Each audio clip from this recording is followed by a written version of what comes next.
Hello everyone. तो channel देखने वाले सभी साथियों को शाम का नमस्कार। बात करेंगे मार्केट की। मार्केट कैसा रहा कल? जो दो तीन शेयर हमने छांट के आपके लिए निकाले थे उन पे कैसा असर रहा आज, और आज हम कौन से शेयरों को छाटेंगे, मतलब स्कैन करके देखेंगे कौन से शेयर हमारे रडार पे आ रहे हैं कल काम करने के लिए। अभी हमें कुछ नहीं मालूम कल हमें किस शेयर में काम करना है।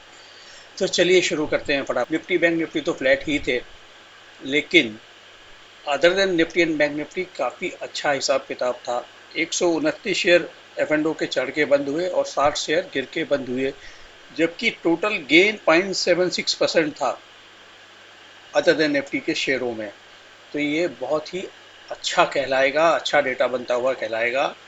खरीदारी का माहौल बिल्कुल ठीक ठाक है, खरीदारी अच्छी खासी हो रही है, लेकिन मार्केट ऊपर भी है, झटका भी लग सकता है, इसलिए सावधान भी रहना है। तो खैर मार्केट में तो सावधानी हटी और दुर्घटना घटी, ये होता ही है। चलिए अब बात कर लेते हैं कल किन शेयरों पर हमने बात की। देखिए कल हमने बात की थी तीन शेयरों पे, Lupin, GMR infra and first source में। तो तीनों में अच्छा डेटा बना था, इसलिए हम हमें ये समझ में आ रहा था कि कोई भी अपॉर्चुनिटी बाय करने की मिलती है तो हमको ज़रूर बाय करना चाहिए। देखिए फर्स्ट सोर्स ने आपको मौका दिया था खरीदने का। आज का इसका हाई है 159 रुपये का और 152 रुपये 80 पैसे का लो है। 2.4% एक टाइम में ये गिर भी गया था, लेकिन 2.84 गिरने के बाद में 3.6% की रिकवरी भी आ गई और 1.6% का गेन दे करके बंद हुआ। तो जब गिरावट पे आप खरीद लेते तो आपको मुनाफा हुआ होगा, हो सकता है आपने खरीदा भी हो सकता है ना भी खरीदा हो, लेकिन हम ये बताना चाह रहे हैं डेटा बनता है तो रिजल्ट भी आता है। जीएमआर इंफ्रा में भी सेम बात की थी हमने, ये 0.4% गिरा और वहाँ से करीब करीब 4% ऊपर जा करके बंद हुआ। तो आज की ट्रेडिंग रेंज थी 55.70 और 58.25 की, ऊपरी रेंज के आसपास ही जा करके बंद हुआ है। लुपिन आज फार्मा थोड़ा सा ढीला था, बावजूद इसके ये पॉजिटिव टेरिटरी बंद हुआ। 0.5% गिरा जरूर था, लेकिन अपने सपोर्ट से घूम गया, 0.5% ही ऊपर आ गया और 0.2% चढ़ के बंद हुआ। 1094 का हाई लगाया इसने, 1091 के भाव से बंद रहा। ये तो रही बात कि प्राइस में कैसा मूवमेंट रहा। आज डेटा कैसा बना इसके अंदर जरा ये भी देख लेते हैं। देखिए डिलीवरी तीनों में ही ठीक ठाक उठाई गई है। ल्यूपिन में नॉर्मल के बराबर डिलीवरी उठाई गई है, जीएमआर इंफ्रा में नॉर्मल से दो गुनी और एफएसएल में नॉर्मल से 1.7 टाइम। एफएसएल में तो ऑर्डर का साइज भी बड़ा है, 1.29 टाइम्स बड़ा ऑर्डर का साइज के साथ में ये काम यहाँ पे किया गया है। तो इन तीनों शेयरों में अच्छा खासा काम आज हुआ। अभी भी अगर मेरे हिसाब से, मेरी एनालिसिस के हिसाब से रिकमेंडेशन किसी को नहीं है, लेकिन बाय ऑन डिप्स की अपॉर्चुनिटी इन तीनों शेयरों में बनी हुई है। चलिए ये तो रही बात कल की। रिलायंस के बारे में जैसा हमने बोला था वैसा ही हो रहा है आज भी। छोटा वाला रिलायंस अपने लोअर सर्किट पे जा करके बंद हुआ, 10 करोड़ शेयर लगे हुए थे सेलिंग के लिए। तो जैसी हमने बात की थी वैसा ही होता नजर आ रहा है। बड़ा वाला रिलायंस भी 2519 रुपये पे बंद हुआ। रिलायंस के बारे में सिर्फ इतना ही अपडेट। बाकी अब ढूंढते हैं कल के लिए, कल के लिए कहाँ सामान। अब हम क्या देखेंगे इसके अंदर? अब कल के लिए हम ये देखेंगे, पहले तो देखेंगे, पहला क्राइटेरिया ये रखेंगे भाई वो शेयर छांट के बताओ जो आज कम से कम अपने लोअर लेवल से 2% ऊपर चढ़ के बंद हुआ हो। मतलब तो ये शेयर वो वाले लग गए। अब हम क्या छाटेंगे कि डिलीवरी, डिलीवरी कम से कम भाई 1.5 गुनी तो हुई हो। 1.5 गुनी से कम में हमें इंटरेस्ट नहीं आना आता। ग्रेटर देन 1.5 इतनी डिलीवरी हुई हो।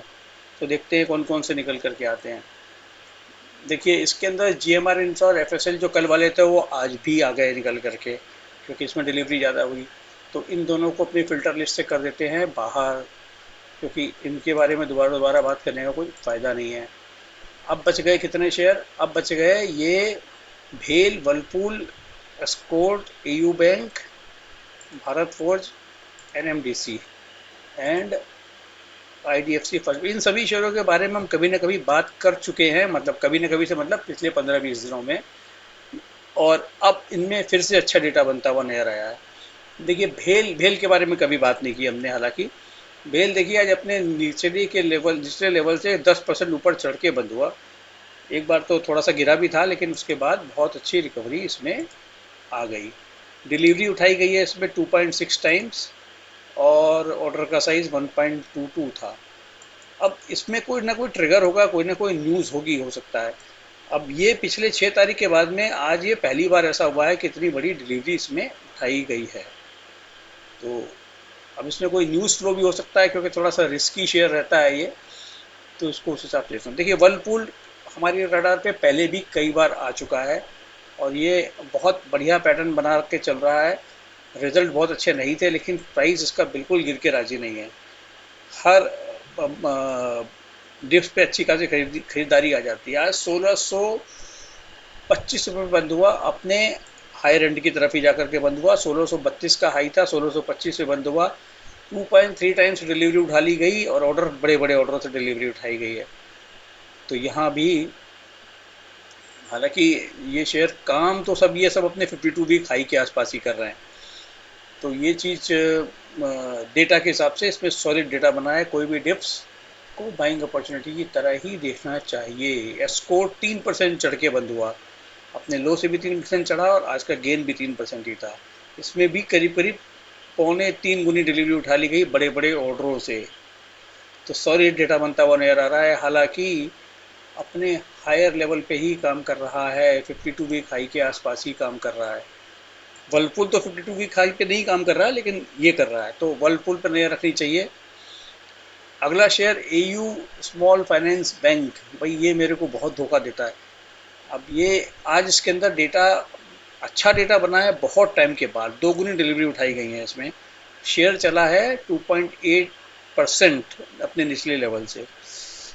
ऑर्डर का साइज नॉर्मल ही है इसमें भी, लेकिन शायद इनके एमडी एंड सीईओ का कोई इंटरव्यू कल चल रहा था, जिसमें उन्होंने 25-30% ग्रोथ की बात करी है। इसलिए शायद इस शेयर में बाइंग आती नज़र आ रही है। मुझे तो यही रीज़न लगता है। हालांकि वैल्यूएशन वाइज ये थोड़ा महंगा है, और दूसरी चीज़ एक और भी है कि फ्यूचर इसका अभी भी डिस्काउंट पे काम कर रहा है। तो इसमें अगर आपके पास है तो आपको एग्जिट का सोचना चाहिए, ना कि इसमें ज़्यादा घुस करके एग्रेसिवली बाइंग करने का। हालांकि डेटा जिस हिसाब से बना है उस हिसाब से थोड़ा ऊपर जाएगा, जाना चाहिए ये। तो यहाँ से 10-20 रुपए और ऊपर की यात्रा ये करता हुआ नजर आ सकता है। तो ये रही एयू फाइनेंस बैंक की बात। भारत फोर्ज ये लगातार चलता जा रहा है, लगातार चलता जा रहा है। आज भी अपने हाई एंड की तरफ ही जाकर के बंद हुआ। 1011 का हाई बनाया, 1007 पे बंद हुआ। 1.7 टाइम्स डिलीवरी बड़े बड़े ऑर्डरों के साथ उठा ली गई।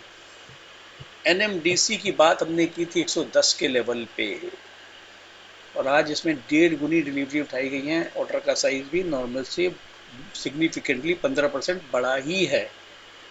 तो अब ये भी अपने जहाँ पे बंद हुआ है, ये 121 रुपये पे बंद हुआ है, बिल्कुल अपने टॉप पे जाकर के बंद हुआ है, और 2.3% का गेन दे करके बंद हुआ। आईडीएफसी फर्स्ट बैंक, ये बैंकिंग में ये अगर, क्योंकि इसमें एमएससीआई इंडेक्स में शामिल हो चुका है, ये 31 तारीख उसकी डेट है, इसलिए इसमें थोड़ी गर्मा गर्मी रहेगी। आज हाई बनाया 92.5 रुपये का, और बंद हुआ 91 रुपये 95 पैसे पे। 89.90 का लो बनाने के बाद अपने हायर एंड के आसपास ही बंद हुआ है। डिलीवरी 1.6 टाइम्स में डिलीवरी उठाई गई। ऑर्डर का साइज भी 1.25 गुना बढ़ा था। तो ये कुछ शेयर थे जो निकल करके आए, जिसको आपको रखना चाहिए कल के लिए अपनी वॉच लिस्ट में, और जहां मौका मिले इसमें कूद करके पोजीशन बना लेनी चाहिए। 1-2 दिन में ही आपको रिटर्न मिल जाएगा। लेकिन अगर जैसे खुल इसमें हमेशा ध्यान क्या रखना चाहिए आपको, कि जब भी आप पोजीशन बनाएं ठंडा कर लें, देखते रहें उसको। जैसे ही डिप मिले छोटी क्वांटिटी बाय कर लें, थोड़ा और डिप मिले थोड़े से और बाय कर लें।